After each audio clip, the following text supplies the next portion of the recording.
Alors,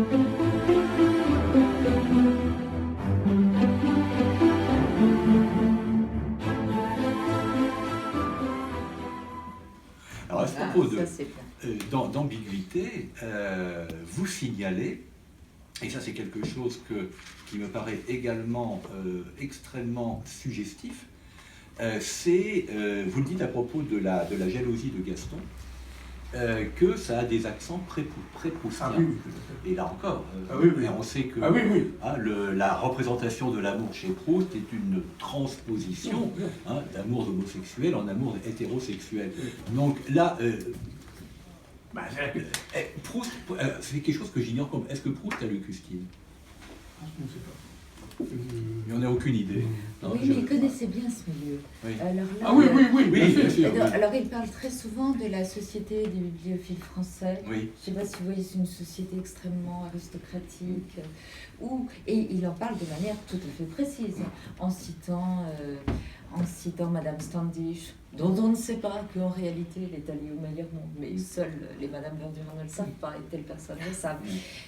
Et cette société est très intéressante. Alors j'étais allée lire ses livraisons, parce que c'est toujours fort utile, et il n'est question, enfin, il était bien évident que c'est tout le monde dont parle le grand-père avec Swann, c'est-à-dire Mollet, Madame de Boigne, la Vicomtesse de Noailles, et ainsi de suite, et puis on continue avec...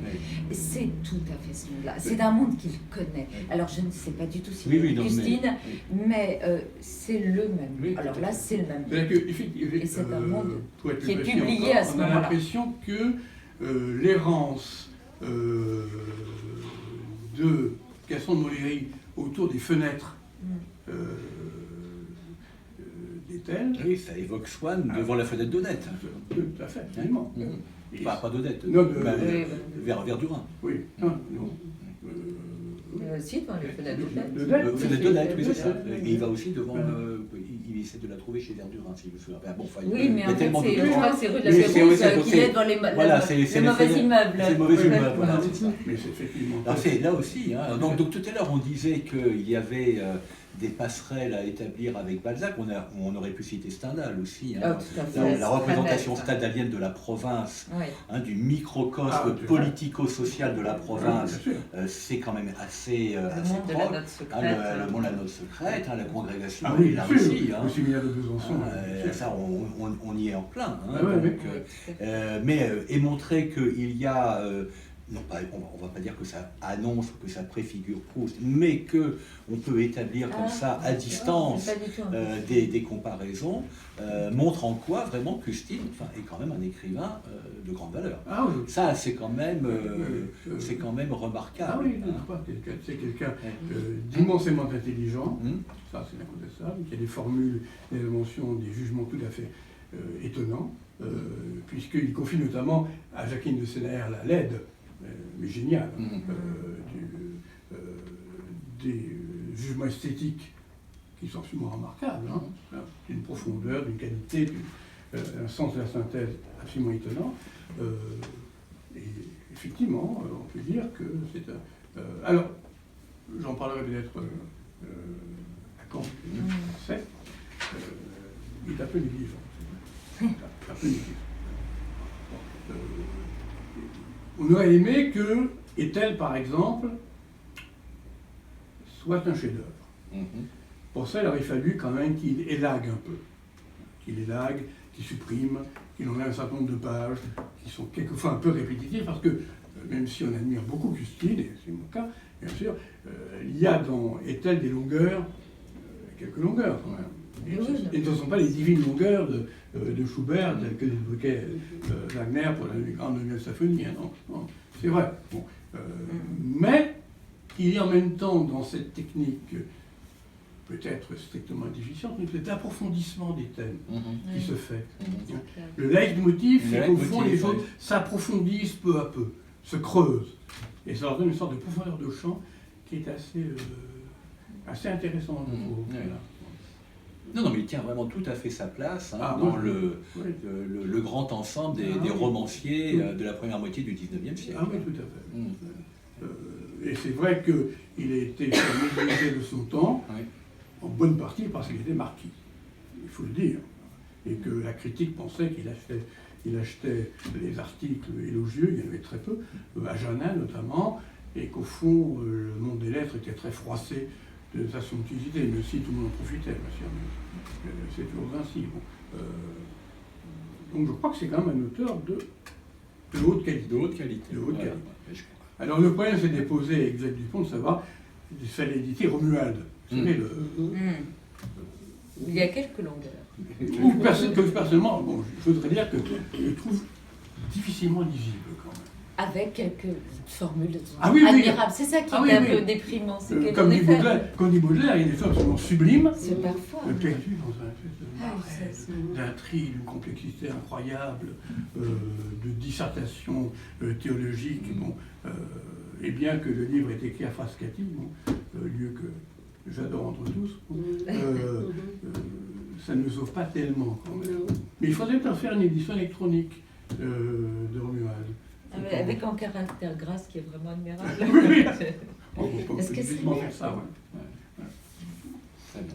Moi, je crois que c'est effectivement un des nombreux mérites de votre édition que de démontrer, véritablement, preuves à l'appui, que Custine vaut d'être lue. Ça, c'est vraiment très très bien. Alors, je voudrais souligner juste une dernière petite chose. Vous savez, vous savez tous, quand on fait des notes, on s'épuise. Quelquefois, pour 3 lignes, on a passé des heures, bien sûr. Bon. Et quelquefois, on ne trouve pas. Et notamment, il y a une chose très intrigante dans les tels, Marie-Bénédicte le sait bien, c'est l'épigraphe des tels, qui est une formule de Marlowe. Notre note est immense, j'ai dit Antoine parce que le moment a été fait en commun, notre note est immense, pour arriver au résultat qu'on ne sait pas. Parce qu'elle n'est pas dans Marlowe. Elle n'est absolument pas dans Marlowe. Les vérifications faites, elle n'est pas dans Marlowe. Et c'est bon, très très peu compréhensible. Alors c'est une phrase très importante puisqu'elle était l'épigraphe du premier tome, qu'elle réapparaît dans le journal du héros au début du second tome. Donc elle scanne totalement le roman. C'est son thème puisqu'il s'agit pour le héros de trouver une manière d'aimer pour une créature extraordinaire. Une manière nouvelle d'aimer. Évidemment, on a fait la problématique du roman. Bon, c'est très... On fait 2 pages de notes quasiment pour dire qu'on ne sait pas. Mais ça, c'était le grand conseil d'Anne-Marie Ménager. Il dit, quand vous ne savez pas, il faut faire une note pour dire je ne sais pas. C'est très important. Alors, je m'étais posé la question... Comme ça, on évite le reproche. Je m'étais posé la question de savoir si, au fond, ce n'était pas une note codée. Parce que nous savons que Marlowe était homosexuel. Alors j'ai cherché, mais il semble bien qu'en vers 1830-1840, quand on parle de Marlowe, on ne sait pas. On ne sait pas. On ne sait pas. Alors en revanche, Proust, j'en profite pour glisser la chose, je pense qu'il a un argument supplémentaire en faveur de la lecture de Custine par Proust, c'est que son homosexualité dans l'auteur, ça a pu l'intéresser. Non, ce n'est pas un problème. C'est un monde qui l'intéresse. Oui, c'est un monde qu'il connaît. Il connaît extrêmement bien. Donc, en plus... Oui, c'est possible.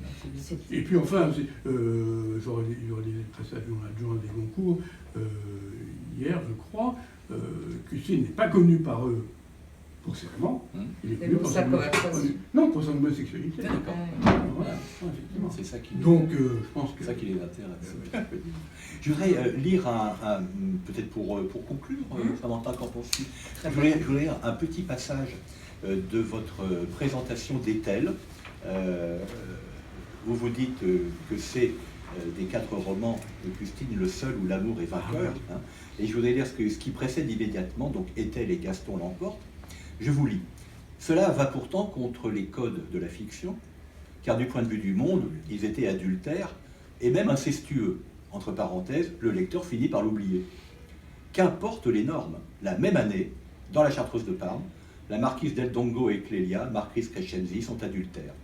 Or, l'allégresse de ces amours secrètes, malgré les scrupules de Clélia, leur mouvement, la grâce incomparable qui en émane, réduisent à rien la notion même d'adultère. Dans la Chartreuse, il est toute innocence.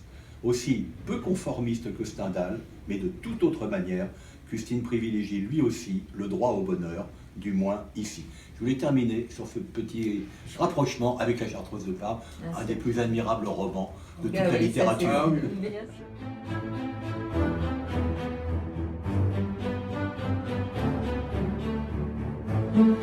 Ça,